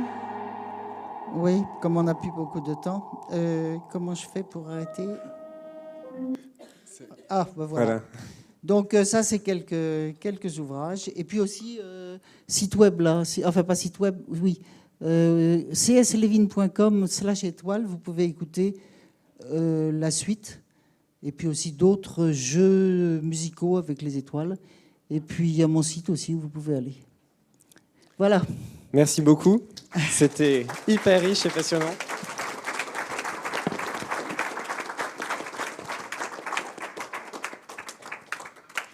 On va avoir une quinzaine de minutes pour les questions. On ne peut pas prendre beaucoup plus. Alors, je vous invite. Oui, allez-y. Bonjour madame, j'ai une question. J'ai vu votre livre Le chant des étoiles. Dans ce livre, vous avez évoqué la collision de la Voie lactée et la galaxie Andromède. Du coup, si l'humanité existe encore, quel défi astronomique devrons-nous affronter et quel impact sur notre système solaire et quelle symphonie il va jouer? Merci. Merci pour votre question. Donc c'est une petite chose préalable. L'univers est en expansion. Ça, c'est quelque chose qui a été découvert depuis un siècle, en fait. C'est-à-dire que globalement, toutes les galaxies s'éloignent les unes des autres, tout s'éloigne les unes des autres dans le ciel. Sauf que quand des galaxies sont proches, relativement proches à l'échelle de l'univers, il peut se passer que l'interaction gravitationnelle entre deux galaxies soit plus importante que l'effet global d'expansion. C'est ce qui se passe entre notre galaxie et la galaxie d'Andromède, dont évidemment, immédiatement, je ne vais pas retrouver la distance, mais ce n'est pas grave, vous le trouverez sur Internet. Combien ? 2,5 millions d'années-lumière. Donc, ce n'est pas à côté, mais cette galaxie d'Andromède se rapproche de nous. Et les deux galaxies se rapprochent, en fait. La galaxie d'Andromède et la nôtre. La galaxie d'Andromède est un peu comme la nôtre, un petit peu plus grande. Voilà. Donc, il y a des simulations qui ont été faites, des simulations numériques. Ça, c'est bien, les simulations numériques, parce qu'avec l'ordinateur, vous pouvez donner toutes les informations et l'ordinateur calcule ce qui va se passer. Et c'est assez intéressant, en fait, parce qu'il y a des effets globaux, c'est-à-dire les deux galaxies qui vont fusionner et qui vont former probablement une grosse galaxie elliptique. Et ça, c'est intéressant, c'est prévu dans à peu près 5 milliards d'années, donc c'est prévu dans à peu près l'époque où le Soleil va terminer son existence. Voilà, c'est quand même assez intéressant. Maintenant, les simulations montrent une chose, il faut penser qu'une galaxie, il y a des centaines de milliards d'étoiles, mais qu'elles sont toutes très éloignées les unes des autres, donc c'est vide en fait. Vous avez beaucoup de vide entre les étoiles. Et les simulations montrent qu'il y a un effet global, oui, gravitationnel global, mais que les étoiles, une par une, très très peu de chances qu'elles aient des collisions.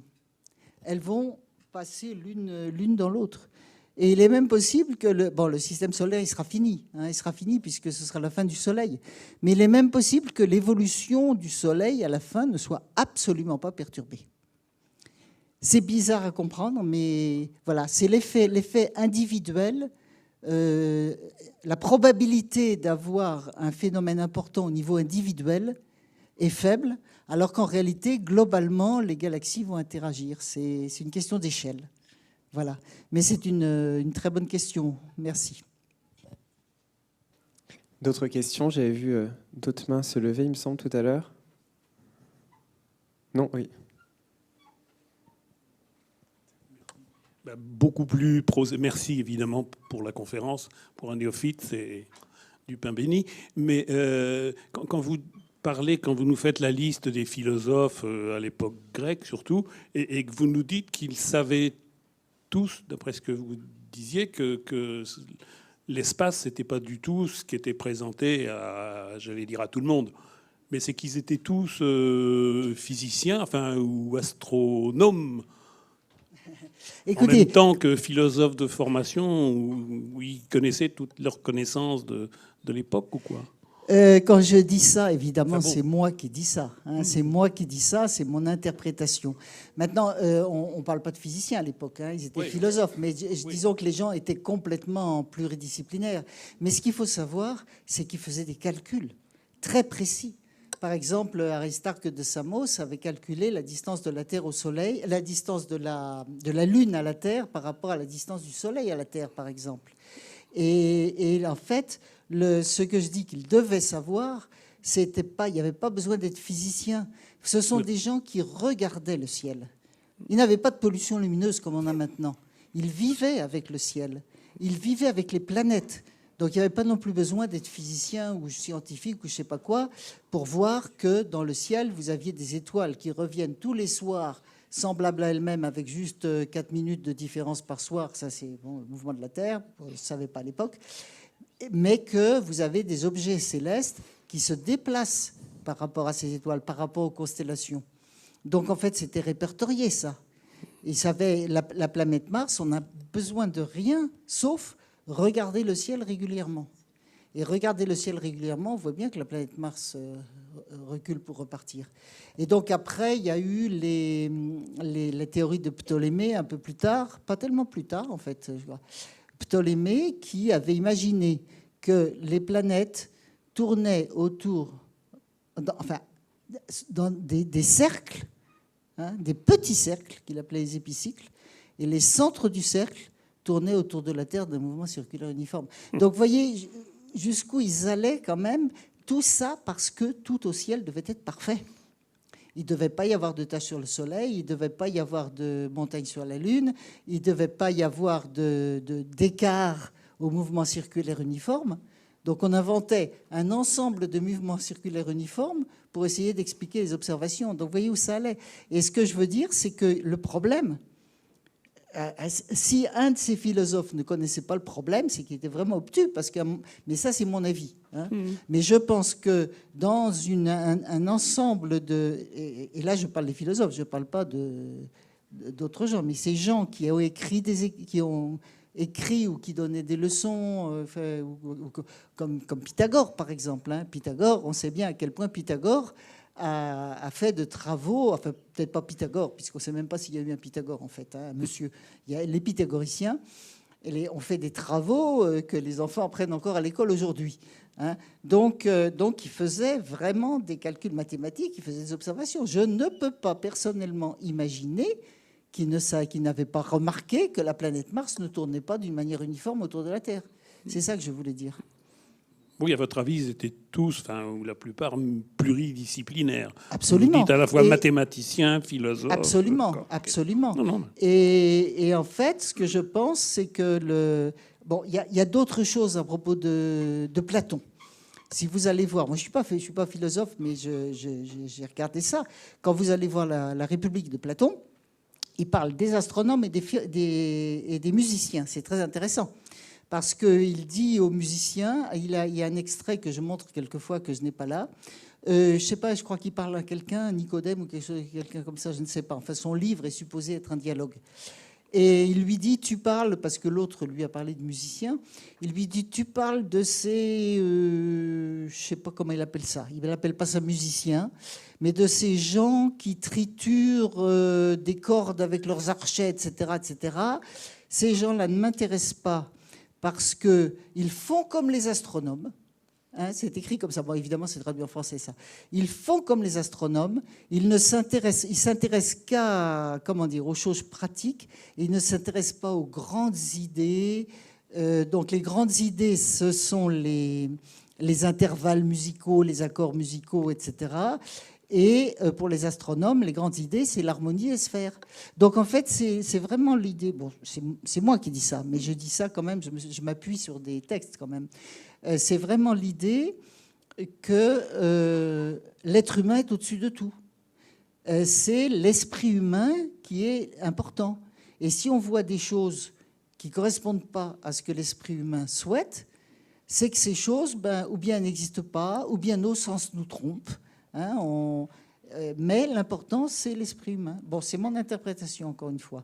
Je le dis avec mes mots, mais je crois que ce n'est pas que mon interprétation. Enfin, il y a quand même quelque chose en plus. Merci beaucoup. Et je trouve ça très intéressant parce que ça se produit encore maintenant. Enfin, on a encore cet état d'esprit-là. Quand on a une belle idée, on n'a pas envie qu'une observation vous dise votre belle idée, ça ne marche pas. Voilà. Merci pour votre conférence. Moi, j'avais une question sur la musique. Ce qu'on a entendu, donc, c'est plutôt une traduction finalement de ce que vous avez enregistré avec des instruments qui sont audibles pour nous. Ça veut dire qu'on ne peut pas écouter ce que vous avez enregistré. En fait, les sons, on ne les a pas. C'est ça que j'ai pas peut-être compris. Je suis pas sûre d'avoir compris votre question là. Alors, je veux dire, ce qu'on a entendu tout à l'heure en musique, les musiques des étoiles, en fait, c'est une traduction finalement dans C'est-à-dire que enfin, excusez-moi, je vous interromps, mais c'est pour savoir si j'ai bien compris votre question. C'est que le son des étoiles est un son totalement inaudible à l'oreille parce que beaucoup trop grave. Hein, c'est ce qu'on appelle les infrasons. Ça. Donc c'est une traduction voilà. pour que donc, ça soit c'est audible pas une pour traduction, c'est une transposition musicale. C'est une transposition. Vous savez, ce qu'on appelle infrason et ce qu'on appelle ultrason, c'est uniquement par rapport à l'oreille humaine. Mais les infrasons, c'est la même chose que les sons. Dans l'espace, indépendamment de l'homme, c'est strictement la même chose. Donc en fait, on peut très bien faire une transposition, comme quand vous faites une transposition d'une œuvre musicale. Hein. D'accord. Voilà. Donc c'est pas, bien sûr, vous pouvez pas entendre le son des étoiles directement, c'est trop grave. Mais c'est le même son transposé à l'oreille, pour le Pour rendre notre audible, oreille, pour le audible rendre pour audible nous, à l'oreille comme on le fait humaine. pour d'autres choses, comme Voilà. les chauves-souris ou d'autres. Ok, Voilà. Merci. Et moi, je me permets juste de prolonger la question, et une réponse très très courte par rapport à la question qui a été posée. Donc j'ai bien compris que c'est les sons qui sont transposés et c'était identifié sur les moments quand on entendait telle ou telle étoile.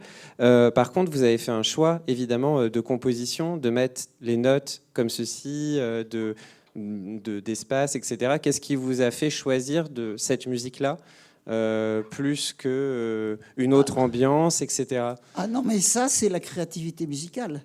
Hein, moi, j'ai donné, quand un compositeur de musique compose, il compose ce qu'il a envie de composer. Ce qui lui vient, c'est la créativité.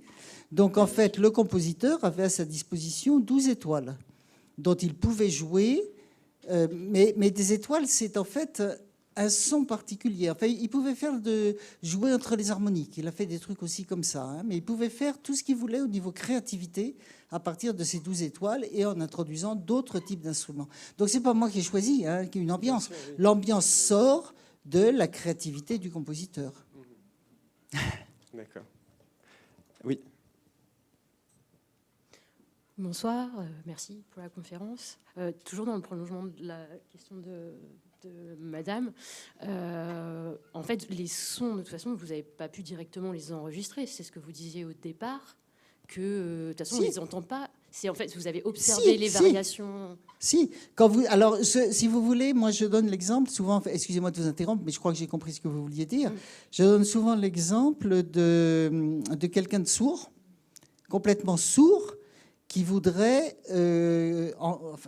faire comme s'il entendait le son d'un tambour, par exemple. Il peut avoir un instrument qui va mesurer les variations de la membrane du tambour et ensuite sur comment on appelle ça maintenant ? Le mot qui me vient, c'est un oscilloscope, mais ça, c'était il y a 30 ans. Un instrument qui peut vous faire des courbes d'enregistrement du mouvement de la membrane. Et à partir des courbes d'enregistrement du mouvement de la membrane, vous donne le son. Il suffit d'utiliser. Alors maintenant, on prend une sono. Hein, on prend une sono, comme une sono d'instruments électroniques. Là, hein, vous avez une guitare électronique, par exemple. Enfin, c'est pas tout à fait pareil, mais enfin, vous avez une sono qui vous transforme un signal que vous pouvez voir de n'importe quelle façon en son.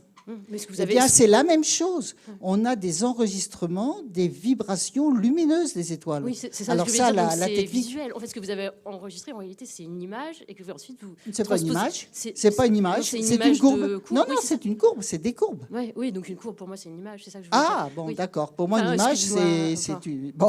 Et en fait, la courbe, vous la une courbe qui représente Parce que c'est un pas une son. image forcément. Ça peut être sur l'ordinateur sous forme de tableau de chiffres. Ça peut être. C'est pas forcément une image. Ah, d'accord, ouais. Hein, c'est un signal. C'est un signal temporel Ouais. périodique.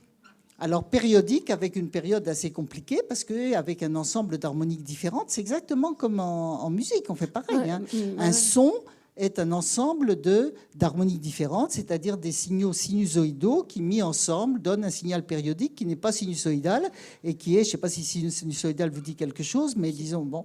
Et donc, vous avez le son comme ça. C'est exactement la même chose. Quand vous étudiez un signal sonore, techniquement, vous avez la courbe qui vous représente au cours du temps l'évolution du signal.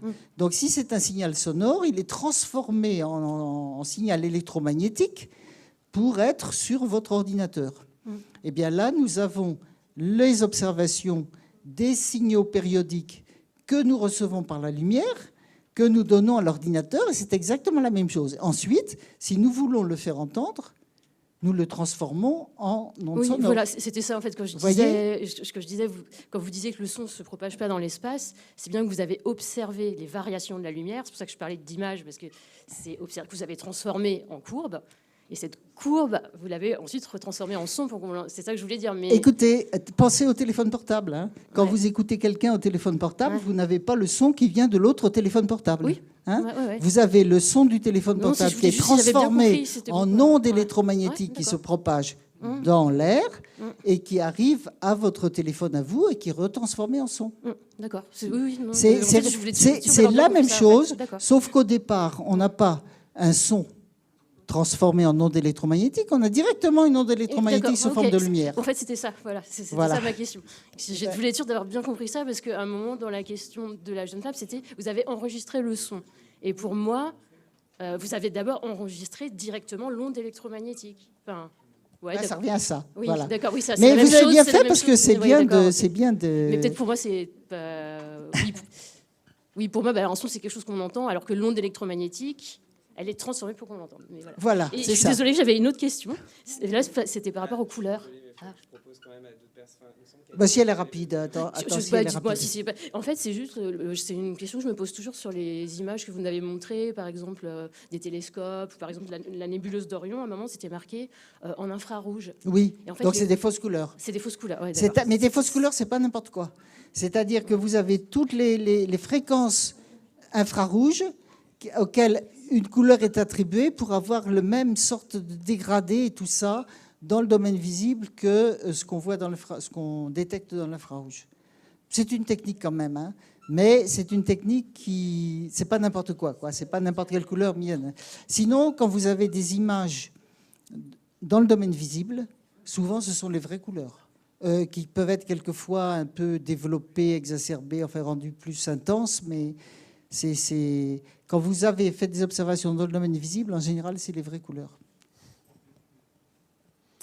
Par rapport à ces questions de ce qu'est le son et de ses représentations et de certains aspects qui ont été évoqués dans la conférence, je ne peux que vous inviter à aller à l'expo son qui est actuellement à l'espace Mendès France. Il se trouve qu'il y a l'affiche qui est juste là. Voilà, je me permets. Et il me semble que quelqu'un d'autre avait une question, avait levé la main par ici. Ok. Excusez-moi, une question très courte qui va sortir un peu du sujet qu'on vient d'aborder. Le Soleil, enfin une étoile, ce n'est pas solide. Vous qualifiez... Non, c'est gazeux. Donc oui, c'est gazeux, c'est fluide, plasma. Oui. Ouais. Oui, ce qu'on appelle un plasma pour les gens, c'est du gaz, mais c'est des gaz qui est tellement chaud que les atomes, vous savez, les atomes, il y a un noyau et des électrons autour, pour schématiser, et il y a des électrons qui sont arrachés. Donc c'est électrique à l'intérieur. C'est ça un plasma, en fait. Un plasma, ce qu'on appelle un plasma, c'est un gaz qui est électrisé à l'intérieur parce que, à cause de la chaleur, il y a des charges électriques, quoi. Voilà. Mais c'est exactement ça, c'est du gaz, c'est que du gaz. Et c'est du gaz, alors voilà, c'est la différence entre, enfin, à part la taille, qui est une grande différence, mais sinon, entre une étoile comme le Soleil et une caisse de résonance d'instruments de musique, c'est qu'une caisse de résonance d'instruments de musique a une paroi. Et donc, les ondes sonores se réfléchissent sur la paroi. Une étoile, il n'y a pas de paroi. Mais il n'y a pas de paroi parce que l'étoile, elle tient toute seule. Si vous prenez, on en parlait tout à l'heure avec monsieur qui n'est plus là, je crois. Si vous imaginez une petite bulle de matière, une petite bulle de gaz dans les régions externes d'une étoile, cette petite bulle de gaz, bon, elle peut bouger un peu, mais elle a envie de tomber vers l'intérieur parce qu'elle est attirée à l'intérieur par son poids, mais elle est repoussée vers l'extérieur, comme pour un bouchon de champagne, hein, repoussée vers l'extérieur par la pression qui vient d'en dessous. Et donc, elle est en équilibre ou elle ne l'est pas. Mais dans le Soleil, actuellement, elle est en équilibre. Et je perds le fil. Pourquoi je vous disais ça pour répondre à votre question, là ? Pardon ? Ah oui, c'est ça, merci pour la notion de surface. Donc en fait, vous avez une densité du gaz qui diminue très vite à l'extérieur, et à cause du fait que vous avez cette diminution de densité, vos ondes sonores, enfin c'est comme si vous aviez cette petite bulle qui voudrait sortir, parce qu'elle est poussée, enfin bon, je suis en train de dire les choses très très schématiquement là, l'onde sonore qui a envie de sortir, mais dans la mesure où il y a la densité qui diminue très vite à l'extérieur, elle est réfléchie en fait. Bon, c'est un peu plus compliqué, ce serait très long à expliquer. Mais une étoile se comporte comme si elle avait une surface, alors qu'en fait, elle n'en a pas. Donc c'est une fausse surface qui vient de la situation de sa structure, mais c'est que du gaz. Que du gaz. L'étoile se comporte comme si elle avait une surface alors qu'elle n'en a pas. Je propose qu'on reste sur cette effectivement définition assez simple, une œuvre qui devient un peu tardive. Et je vous propose donc, pour conclure, plutôt que je conclue, je vous invite Olivia, Romain ou Alexis à nous dire 2 mots peut-être sur le spectacle de demain soir.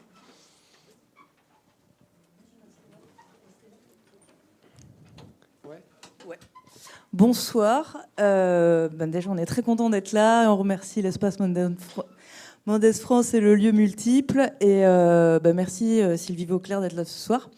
On est ravis. Donc, on vous propose avec Alexis Bernot et Romain Hall, moi c'est Olivia, c'est Mama, un trio, musique, vidéo et poésie. Nous nous sommes inspirés donc des travaux de Sylvie Vauclair. Tout est parti au début d'un solo de musique où j'ai accordé une guitare basse très très très grave, on va dire autour d'une octave au-dessous d'une basse normale, mais en prenant des fréquences en fait du soleil. Pour ça, je suis allée écouter sur YouTube. Il y a des extraits la NASA a reconstitué le son et donc on peut écouter. J'ai passé ça dans un logiciel. J'ai extrait 4 fréquences et j'ai accordé ma basse comme ça. Donc ça a commencé comme ça. Puis j'ai ajouté un gong. Puis j'ai ajouté des effets. Et puis j'ai proposé. Donc la base, c'était un petit peu le soleil. Puis j'ai proposé à Romain, qui est vidéaste et qui travaille avec des images, avec un ordinateur. En fait, il code numériquement des images. Et donc lui, il est parti un peu plus loin. Il a eu des envies d'exoplanètes, de matière, de choses comme ça. Donc ça a un petit peu ouvert. Et ensuite, Alexis Bernot, poète, qui lui a rajouté encore une autre dimension, qui est la dimension de l'humain.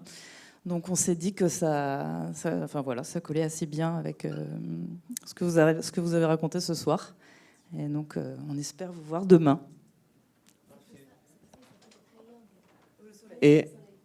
Ah oui, merci pour la précision. Redites-le si vous voulez, que le nom en fait du spectacle veut dire soleil. Voilà. Merci. Et c'est donc à 18h30 demain soir. Voilà. Et pour finir, je rappelle donc qu'on a quelques ouvrages en vente. Donc la nouvelle symphonie des étoiles et que je ne me trompe pas, la nouvelle musique des sphères. Voilà, on a quelques exemplaires. Il faudra que ça soit en espèces. Et par ailleurs, je vous invite à nouveau, si vous ne l'avez pas encore, à vous procurer le dernier numéro de l'Actualité Nouvelle-Aquitaine qui est en vente ici. Voilà, merci beaucoup. Merci.